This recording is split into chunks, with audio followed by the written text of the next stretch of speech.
পরিবারের কারণে যাদের মন খারাপ হয় তাদের কষ্টটা একটু আলাদা। কারণ এই কষ্টটা এমন জায়গা থেকে আসে যেখানে মানুষ সবচেয়ে বেশি শান্তি খোঁজে। আর যেই জায়গাতে যখন অশান্তি জন্ম নেয় তখন দুনিয়ার সবচেয়ে মূল্যবান সান্ত্বনাও তাদের কাছে তুচ্ছ মনে হয়। হাজারটা ভালো লাগা কথা, হাজারটা সান্ত্বনা কিছুতেই ছুঁতে পারে না সেই ভাঙা মনটাকে।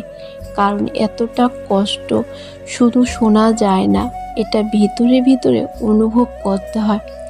সময় গেলে হয়তো মুখে হাসি ফিরে আসে, চেহারায় আর কিছু বোঝা যায় না, কিন্তু মনের গভীরে জন্মে থাকে একরাশ নীরব ব্যথা, যেটা কেউ দেখে না, কেউ জানেও না।